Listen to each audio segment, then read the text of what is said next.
week 2. Today we're going to start a brand new message, and they've decided to make it a little bit more difficult today. They've given me a phrase that I was like, guys, I don't know if I'm going to be able to pronounce this.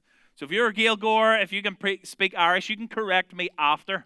Okay, don't shout out now. Okay, just make it look like I've said it perfectly. And if I'm wrong, tell me after service. But this is how you pronounce it phonetically. So neart chéile. Not even a cheer, okay? I thought that was impressive. Thank you. Yeah, I thought that was impressive, okay?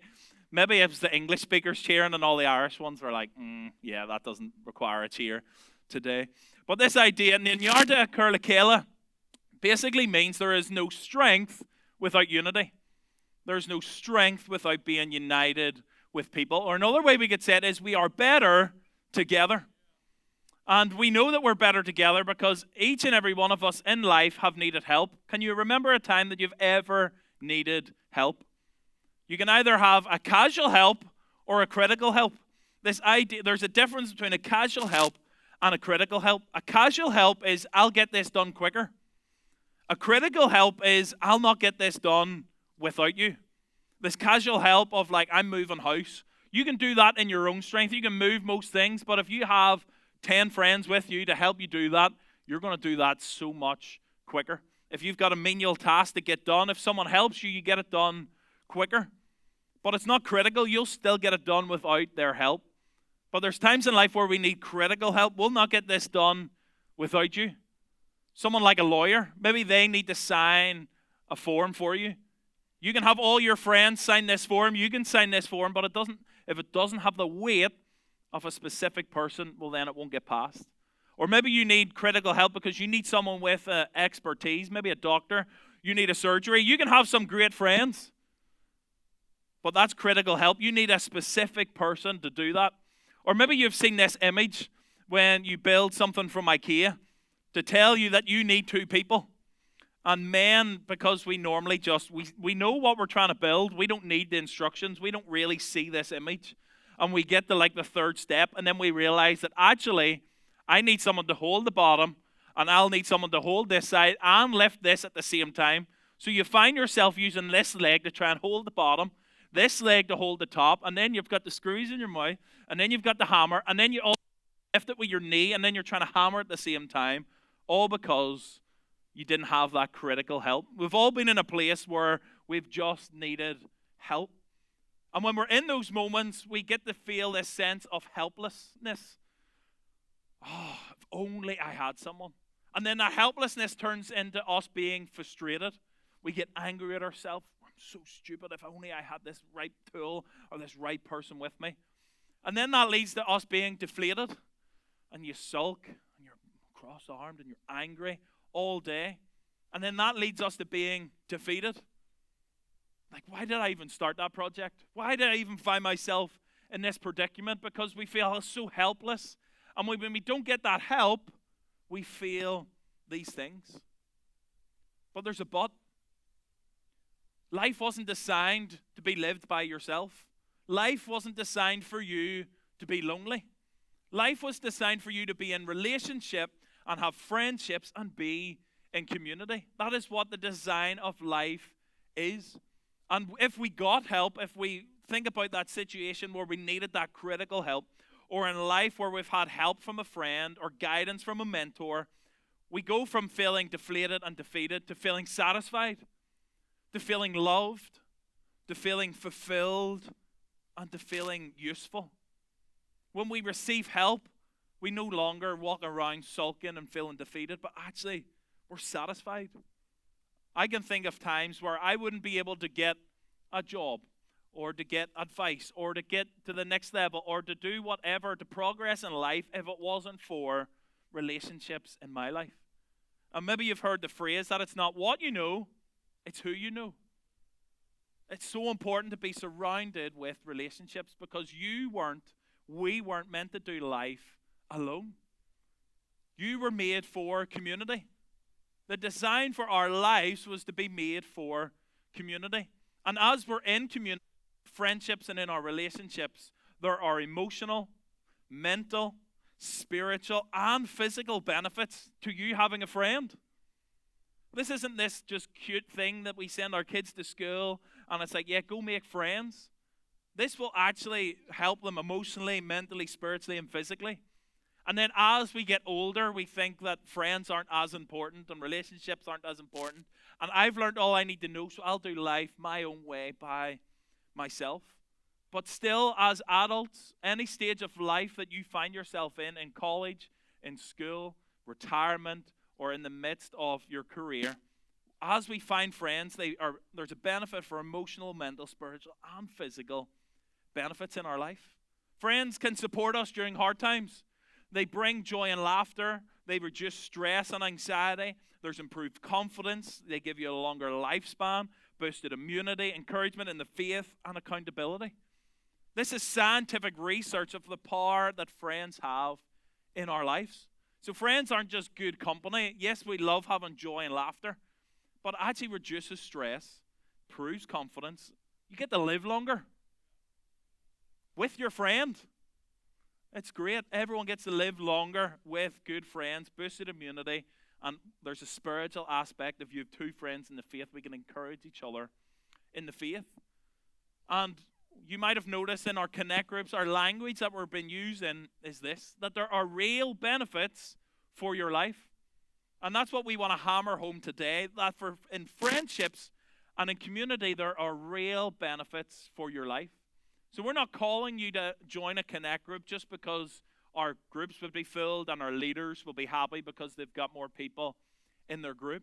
But actually, if you join a connect group, there will be real benefits for your life. If you gain a new friend, if you live close in proximity to someone, there are real benefits for your life. Because we know that life is better connected. But you might have a pushback. As we're talking about community and talking about relationships, maybe you've been hurt. Maybe you've been hurt by someone, by a friend, by a group, a community that you were a part of. And I want to acknowledge that community isn't perfect. We know that no community that we are ever in is perfect. Why? Because people aren't perfect. None of us are perfect. We only find perfect churches when there's no people. We only find perfect clubs when there's no people. The perfect country is led because there's no people. People aren't perfect, meaning community isn't perfect. And we acknowledge that, and we know that, and we never claim that we are perfect, but we are trying, we're working it out. And maybe you've said the phrase, never again. I'm never going to give my life to someone. Never going to put myself out there to become a friend. I'm never going to make a new friend. I'm never going to join a club, a church, whatever it may be, because you've been hurt. That pain that you've felt is real. And you've lost trust. And you've lost friendships. And it's just been painful. But my ask for you today is to be open. To be open to trusting again. To be open to community again. And to be open to friendship again. Yes, that pain and that thing that you went through may be real. But I want to invite you into new community, into new friendship, into a new level of trust. Because there's real benefits for your life. And I don't want you to neglect friends for fear of neglect. That you've put yourself in this perfect padded bubble. And if you don't get close to anyone, then no one can hurt me. And you neglect people because you fear being neglected. I want to ask you to be open to relationships, to trusting and community once again. Because I want to invite you not just into unity with God, but unity with people. We are a church. I want you to know that being united with God is the best thing that you can do. But today we're also looking at this idea of what would it look like to be united with people as well. Because when we get this right, I believe our lives are better. But we can still be awkward and weird and alone when we're not united with people. Because if you're a Christ follower, you know the importance of church. Yes, we are called to this. You've got this right. But if you're not part of a life-giving church, serving, giving, committed to that church, well, then you're missing out real benefits for your life. So today I want to invite you into not just unity with God that would change your life, but unity with people that will make your life better. that will make your workplace better, that will make your family better, that will make your friendships that maybe you already have or will have better. So what does it look like to be united with God and with people? Because we know that there is no strength without unity. It's what we want for your life, for you to be strong in your life. So the question we want to answer today is, how can we experience strength in our lives? So we've heard about it. How do we experience it in our lives? Because I'm sure all of us want strength in our lives. So we're going to read a passage today found in 1 Corinthians 12. It's part of the New Testament. And the who that wrote it is a man called Paul. So Paul, originally called Saul, hated Christians, had a moment with Jesus, and then started writing letters to different churches in different areas to encourage them or to convict them or to challenge them. But this letter was written to a place called Corinth, which is still a place today. I got to visit it a few years ago, and it is incredible. I got to walk the streets that this man Paul and this letter went to. So this place in Greece, Paul was writing a letter to, and the why behind it is the church was struggling with division and competition. Every different country, every different group, every different church has their own issues. So Paul was writing to this church because their issue was they were struggling with division, that they were divided and they wanted to compete with one another.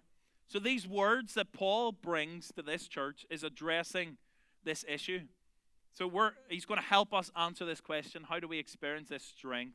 By being united. And this is what Paul says in verse 12 of this passage. He says, just as a body, though one, has many parts. So he starts with this visual idea. You've got one body, so this is my one body, but my body is made up of many parts. And if you've ever studied science in school or in college, you'll realize that the body is incredible. It is massively complicated. And here's an image of many systems that make up our body. So at one time, all these things are working out, all without us thinking. So yes, I am one body, but I also have a skeleton. I have something that is breathing for me. I have all my muscles. I have my heart beating around me. I have my digestive system and my nervous system. And all these things are working at the same time. I don't know where your brain goes when you think about science. I did science in school and really enjoyed it. But at this moment right now, like our body at one time is making, like even think about what your body creates in one moment. In one moment, it can create sweat. So right now, maybe you're sweating. Your body's creating sweat. It's also creating breath. It's also creating breath in our lungs. It's creating cells going around our blood. It's creating the lymph systems going around. It's all moving. You're right now creating earwax. Have you ever just thought of that? Like right now, your body, without you thinking, is just creating earwax. It's a weird thought, just putting that out there. But like this is happening without us even thinking. Our body, yes, we have body parts that we can see. Our hands at the minute, we're teaching Caleb his body parts. So we're asking him, where's your ears? Where's your nose? Where's your belly? And where's your feet? And I got into the habit of every time changing his nappy, I would always say, we're changing your butt. So now every time I say butt, he'll go, and it's cute, but I don't know if I want that to keep continuing. So shout out to the parent lounge. Caleb is there. Caleb, where's your nose? Okay, his mum can tell me if he's done that or not. But we have so many different parts going on in just one body. But each part is diverse, it's essential, and it's interconnected, but also interdependent. We have all these different parts that make up just one body. But just imagine for a second about the heart. The heart is this incredible organ that pumps blood around your body and allows us to live.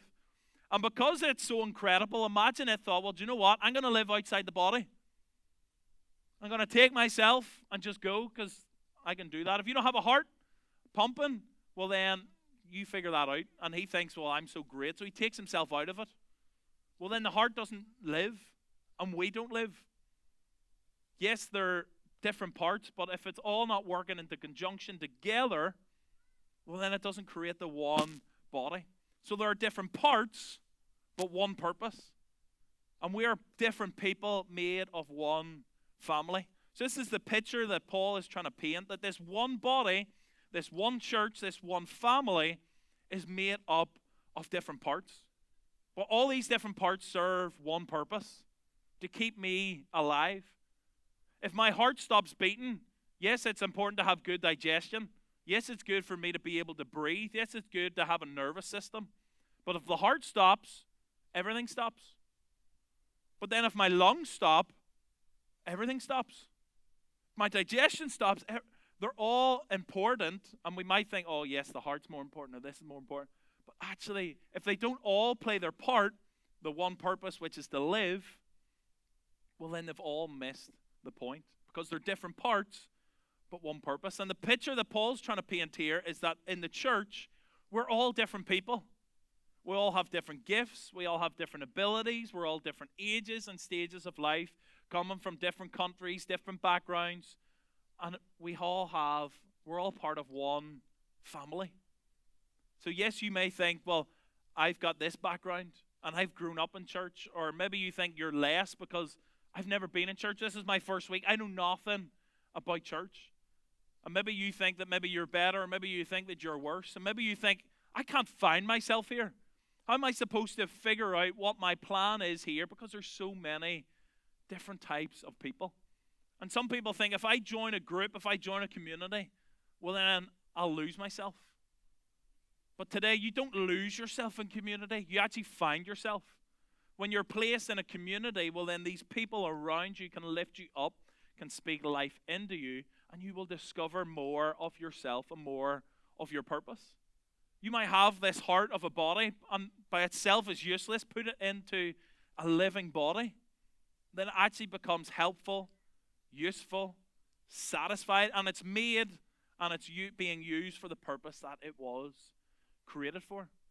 So whether you're here for the first time, whether you feel like you've got no place here, I want everyone here to know that you have a place here. That in church, at Lighthouse Church, you have a place. Because there is no us without you.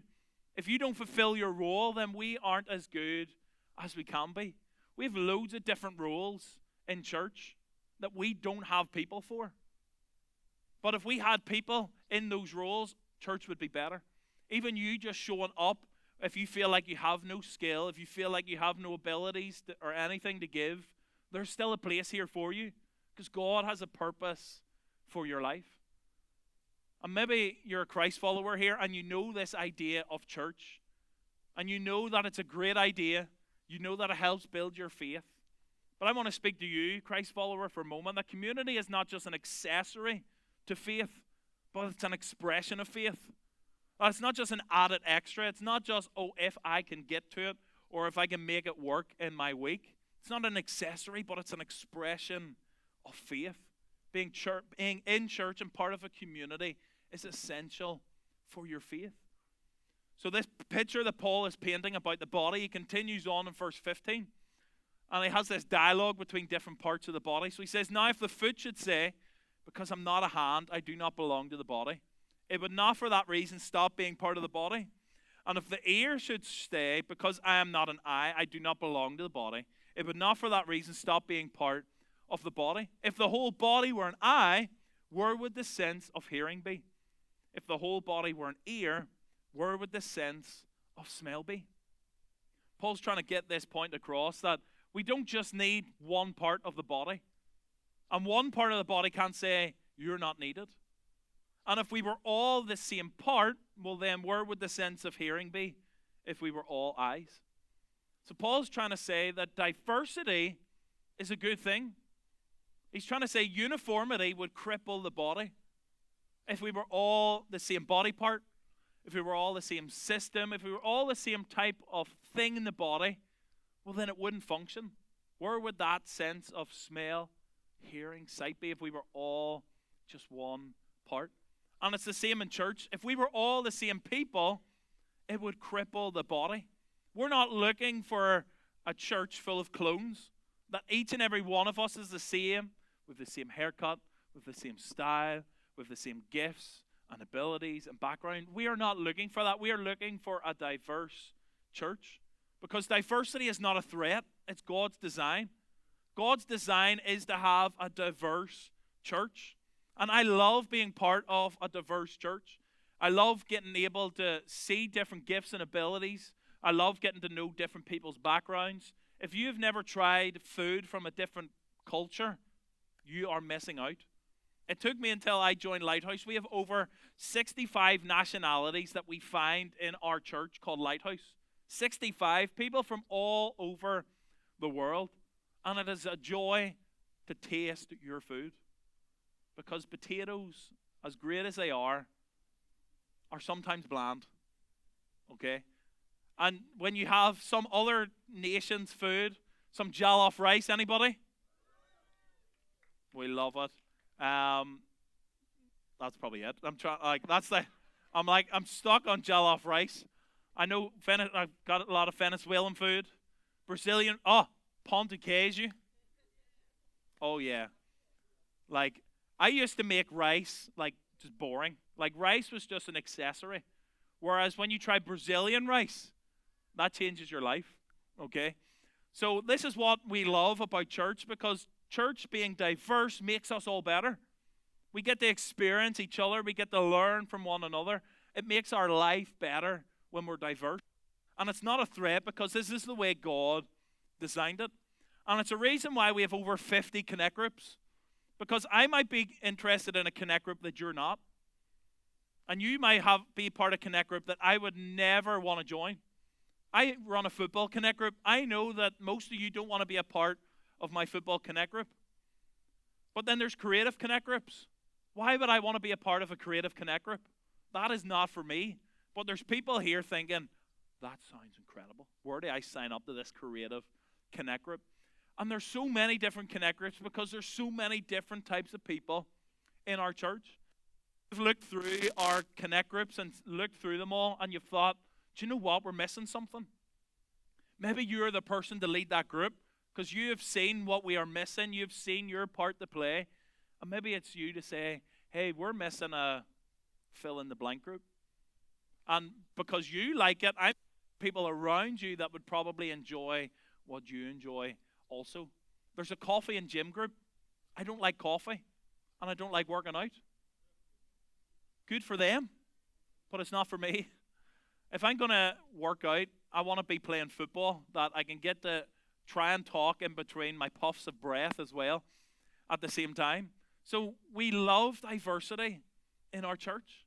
But if we're not careful, we can allow comparison to get in the way of contribution to the body. That my group is better than your group. Well, I've got more people, and the people in my group are stronger. And you compare, it's like, well, I don't have as much experience as them, so I'll just sit back. Oh, I'm not as confident as them, so I can never lead a connect group. I'm not as well managed as them, so I can never be a part of a serving team. And we get into this competitive and comparison when everyone's different.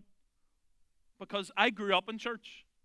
That's my story. My story is I grew up in church, went to Bible college, and now I work for a church. And maybe you think, well, I could never speak on a Sunday because I didn't grow up in church. I didn't go to Bible college. I didn't. But we've had people here speak with a different story than me. But they weren't put off just because their story wasn't their story.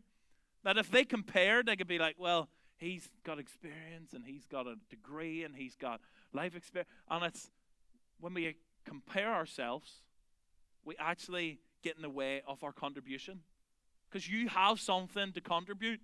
But if you compare yourself to someone else, well, then we'll never get to see your contribution and the beautiful way that you will make us better. And we love at Lighthouse Church that we're not alike. We love that we are different. We love that we get loads of different perspectives and nationalities and gifts all together to serve. That is the beauty of our groups, our church, any community that you're a part of. There are benefits for your life. And maybe that's your pushback. Well, I can get community anywhere. I can get community in my football group. I can get community in this place. I can get community in my school, in my college, in my workplace. And yes, you can.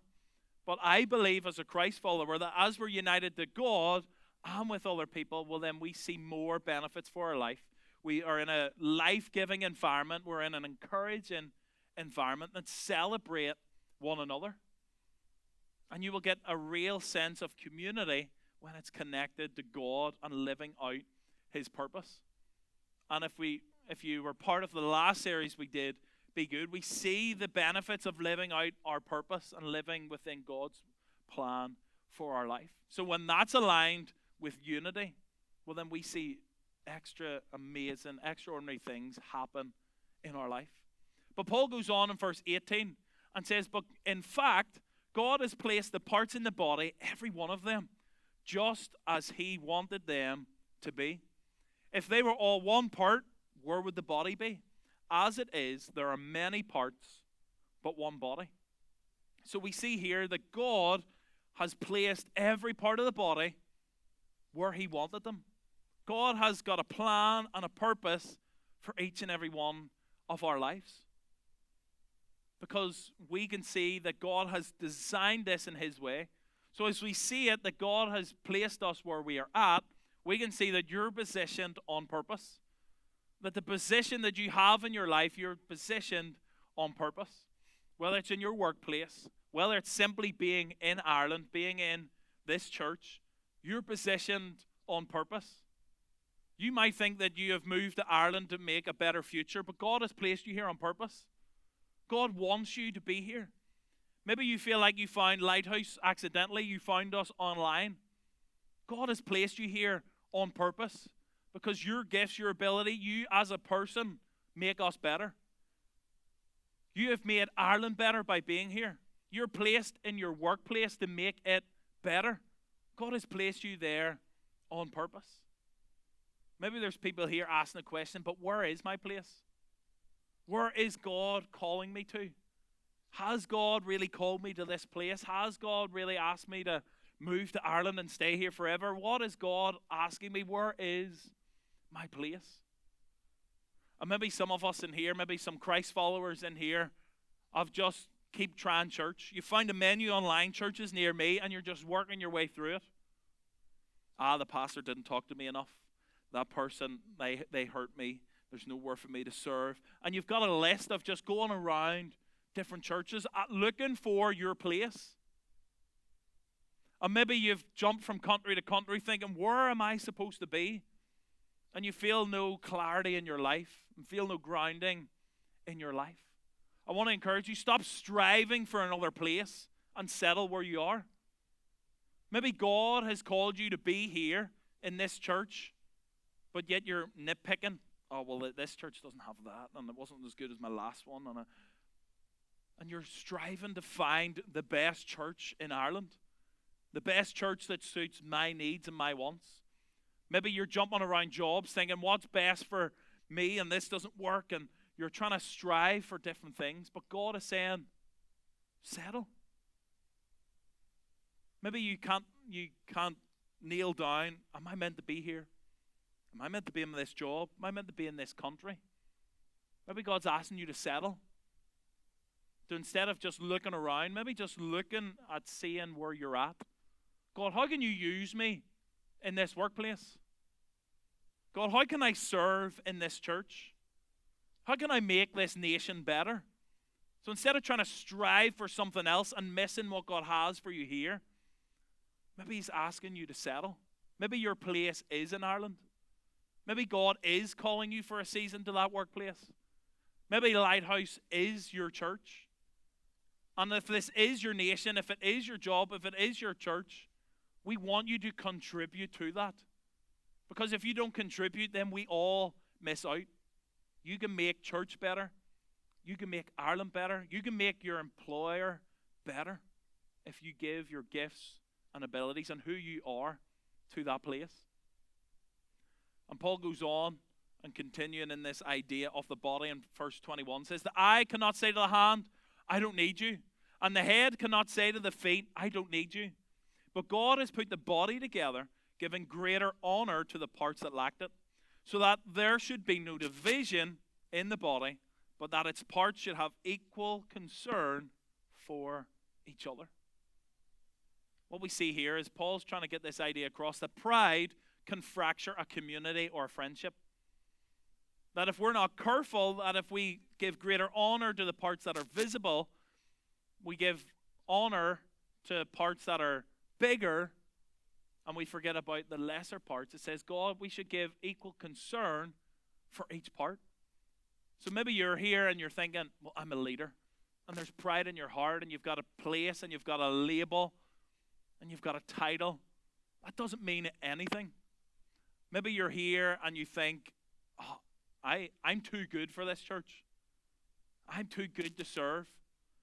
Do they not know who I am during the week? I'm a CEO, I'm a this, I'm a that. They don't deserve my time. I charge people in the real world for my time, and the church want it for free. And there's pride in our heart that fractures us from community and friendship.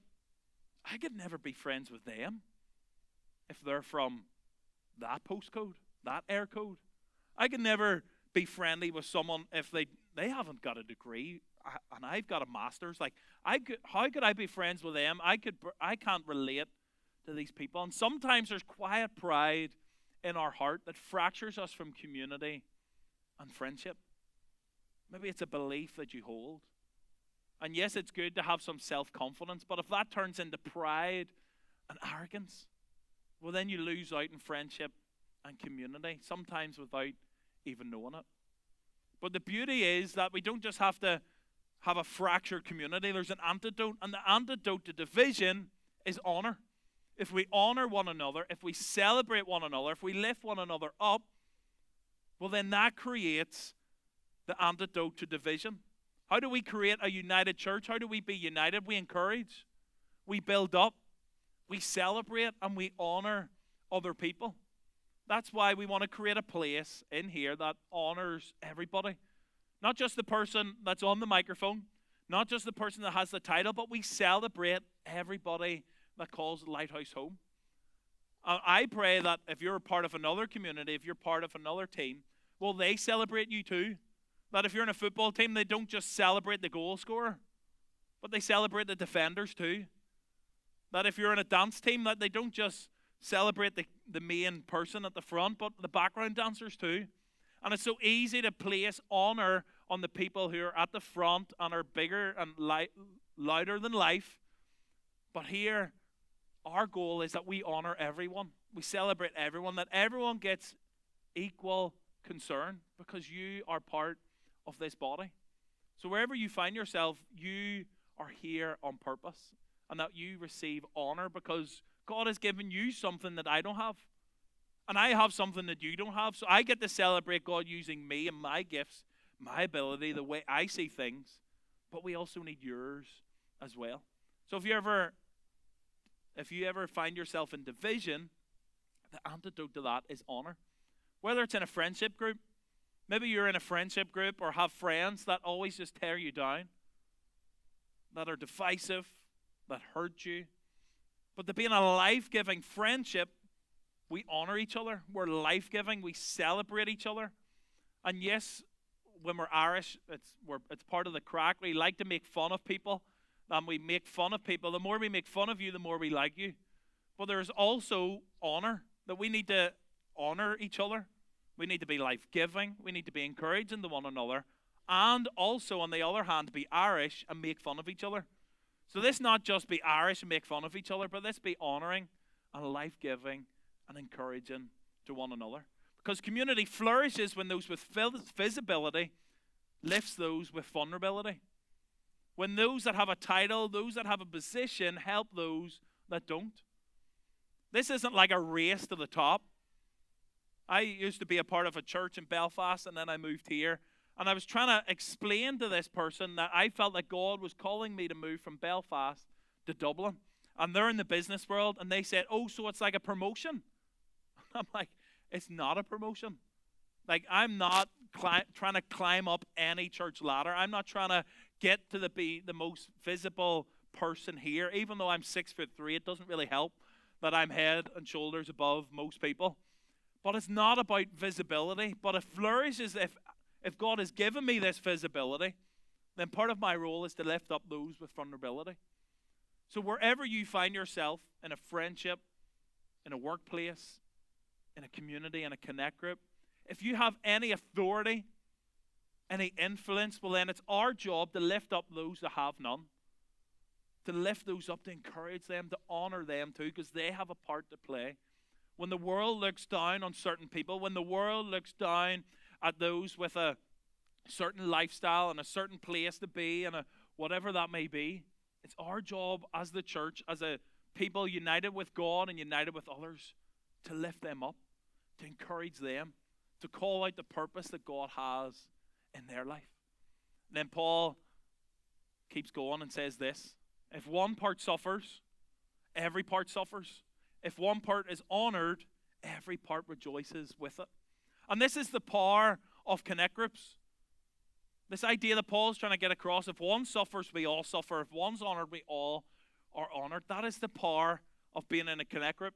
And we have this phrase about our connect groups: if you're having a bad week, you need your connect group. If you're having a good week, your connect group needs you. If you are on cloud nine, if everything's going well and God is working in your life and you're encouraged and feeling good, you need to be in your connect group. You need to encourage and let that into the group. But if you're having a bad week, you need to come and receive from other people. You need to come and be encouraged and honored. Because if one of us are down, all of us are down. If one of us is celebrated, all of us are celebrated. And we find that in our connect groups, that if you need to lift up, be in your connect group. If you need to lift someone up, be in your connect group. Paul ends saying this: you are the body of Christ, and each of you is a part of it. You are the body of Christ. You are a part of our church community. You're a part of something bigger. Yes, we are one church in 3 locations. Yes, we're part of a bigger movement called CCI. And yes, we're part of a bigger body of churches in the world. And all the churches in the world make up this beautiful thing that we get to call church. And each and every one of us are a part of it. I get to be a cog in this worldwide wheel. Why would God decide to use me to try and help his church? But he is saying, you are the body. I get to be a part of it. So you today, you matter. And we need you. You are a part of this thing that we get to call church. Not just here locally in Dublin. Not just here in our 3 locations or our movement in Ireland, but all over the world. You are a part of building the church. You get to be a part of this small cog in the wheel. And maybe you're not a Christ follower and you don't care about building the church. Maybe you're just here, oh, I like being a part of your church. I don't really want to build church and I don't really care about the Christianity part. But if we get to build our church, well, we get to make an impact in Dublin 15. And you can be a part of that. Maybe all you're concerned about is making Blanchardstown better. It's making Dublin 15 better. You can do that in the context of church. And we pray that you would be united with us in that. And as you journey along and trying to make Dublin 15 better, that in that journey you would be united with God. That God would speak to you and you would hear from God and start a relationship with Him. But you don't need to believe to belong here. If you want to be a part of this, you can be a part of this. You can belong before you believe. But if we're united with each other, unity turns friends into family. So the question we're asking is, how do friendships, how do community help us experience strength in our lives? First thing it does is diversity makes us stronger. As we're all different, it makes us stronger. If the whole body were an eye, where would the sense of hearing be? We need you. Diversity, each of us being different, makes us stronger. Not just our church, but in your life. If you're friends with different types of people, your life is stronger. And maybe you've never watched an orchestra. This is a picture of an orchestra. They're all playing different instruments, but it creates one beautiful sound. And as I was researching this idea of an orchestra, I just assumed that they just threw them all together. It's like, okay, this is just find places for everybody to sit. But there's actually sections for the orchestra. So here's another image of all the sections of the orchestra. For me, if you looked at the last image, these all just look the same. It was like, okay, if it's got strings on it, like you just sit there. But they've got it perfectly put together to create this beautiful sound. And I want you to know today that you are part of this beautiful orchestra. That you're maybe thinking, well, I'm not sitting right, I'm not at the front. I'm not most visible. I'm not the loudest here, or I'm not the most like strange. Like, who plays a bassoon? Like, what have I got going for me? But the question I want you to ask is, where's your section? What has God called me to? What's your part to play? Where has God asked me to use my gifts and my abilities to contribute? Whether it's in a group, whether it's in an employer, whether it's in a family, you have a section. You have a part to play. And where's your connect group? I know each and every one of you have a connect group that draws you in. And maybe you're just afraid of the commitment. Maybe you're afraid you don't know anybody. Maybe you're just not sure, like, what does that look like? How could I figure this out in my life? After service, you will find people in high-vis jackets, and they are connect group leaders. You can go to them and ask them, how do I get signed up? What would it look like? Because there's a connect group for you. So where is your section? Where's your part to play? Where's your connect group? Because there are people there who can give you strength. As you join the connect group, if you need strength, there's people there to give you it. But there are people there who need your strength. The strength that you have, people need it. But then there'll be days that you need it too. And you can find that in our connect groups. Secondly, friendship gives you safety.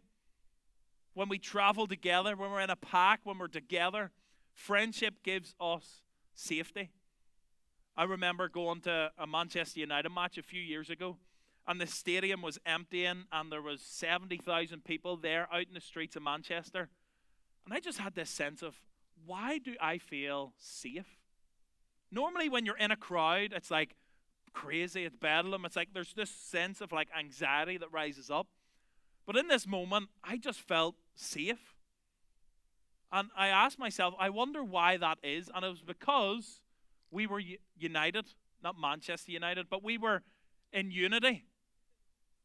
We had a unity. We all wanted the same thing. We all wanted our team to win. We all wanted the best for our team. So as we were in this crowd, because we had united, I keep trying to get rid of united. Because we were united, there was a safety. And that's what friendships do. That's what community does. It brings us a safety. Because when each part stays connected to the body, it's protected and nourished. When it's disconnected, it weakens and withers. Just like a hot coal, if you put it in the fire, it burns bright. But when you take it out, it loses that heat. Because isolation is vulnerability, but connection is protection. And we see this if you're interested in the animal kingdom. When the predator tries to attack a herd, they don't just run into the herd and attack it.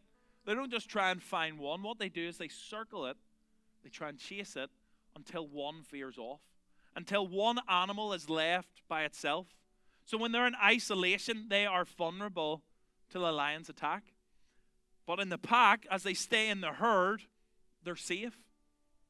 And it's the same with us today. We need to stay connected. Because if we go into isolation by ourselves, if we try and fight life by ourselves, well then we will become vulnerable. We'll become isolated. And we'll lose the strength that unity brings us. So stay connected. Don't drift when life gets busy or faith feels dry. Yes, life is mental. Life is ups and downs. But don't drift. Try your best to stay connected. Maybe you have to reach out to a friend today. So I haven't been in contact. Maybe phoning them. Maybe committing to a connect group. Not just signing up and going once, but actually committing to it. It's 8 weeks long. That's all it is. It's not too long. And you can stay committed and connected for those 8 weeks. So don't lose the herd. Don't wander off by yourself thinking, I know this better, or I'm busy, or whatever the excuse is. Don't lose the herd, because that leads to isolation and vulnerability. And the last thing is humility helps us grow. If one part suffers, we all suffer. If one part's honored, we all rejoice with it. Because it requires humility to admit need, to celebrate others, and to learn from correction. If we're prideful, we don't want to admit that we need help. We don't want to celebrate others. We don't want to learn from correction.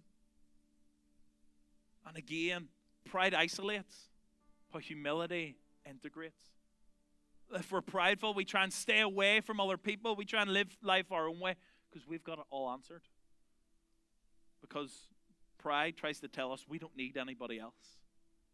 But if we're humble, we know that we need to integrate into community and into friendship. Because we know that friends enrich your life and improve your health. We all need good friends. Because with friends and with community, there are real benefits for your life. So I want to leave with you today to be open to friendship, to be open to community, to be trusting again, to not just attend, but to serve, to not just think about a connect group, but to join it, and to give who you are, your gifts, your abilities, your talents, your perspective, your background, everything that makes you you. We need that in our church. We need that in our connect groups. We need that to make us better. So there is no strength without unity. Neart go chéile. There's no strength without unity.